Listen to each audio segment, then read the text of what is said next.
बिस्मिल्लाहिर्रहमानिर्रहीम। अस्सलाम वालेकुम स्टूडेंट्स। आज हम डिस्कस करेंगे what is balance of power in international relations.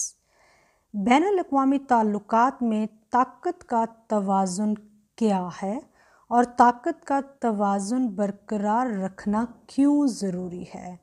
Balance of power international relations के कोर प्रिंसिपल्स में से एक प्रिंसिपल कंसिडर किया जाता है।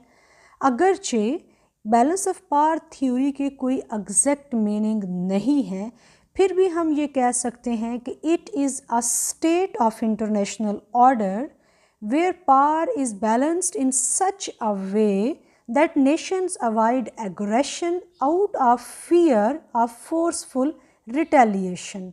कि ये इंटरनेशनल ऑर्डर की वो कैफियत है, वो हालत है जहाँ पर एक स्टेट दूसरी स्टेट पर हमला करने से रुकी रहती है, क्योंकि उसे इस बात का खौफ होता है कि अगर उसने दूसरी स्टेट पर हमला किया तो दूसरी स्टेट के पास भी इतनी पावर है कि वो भी रिटेलिएट कर सकती है, जवाबन वो भी उसके ऊपर हमला कर सकती है।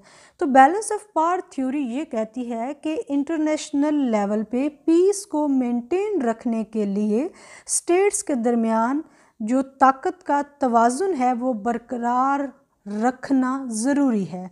अगर ये ताकत का तवाज़ुन बिगड़ जाएगा, अगर बैलेंस ऑफ पावर ख़राब हो जाएगा, तो वो स्टेट जो ज़्यादा पावरफुल होगी वो इंटरनेशनल पीस के लिए एक ख़तरा बन जाएगी और वो उन स्टेट्स के ऊपर अटैक कर सकती है जो कि लेस वीक स्टेट्स हैं।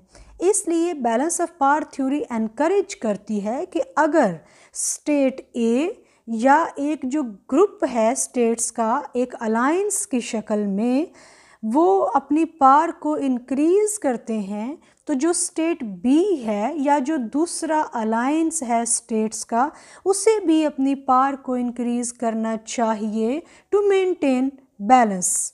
अगर वो बैलेंस को मेंटेन नहीं करेंगी तो स्टेट ए स्टेट बी पे अटैक कर सकती है और इस तरीके से जो अग्रेशन है उसका आगाज़ हो सकता है और ये अग्रेशन ग्रेजुअली वार की शक्ल इख्तियार कर सकती है और फिर ये एक रीजनल या इंटर स्टेट वार नहीं रहेगी, ये आहिस्ता आहिस्ता पूरी दुनिया को अपनी लपेट में ले सकती है।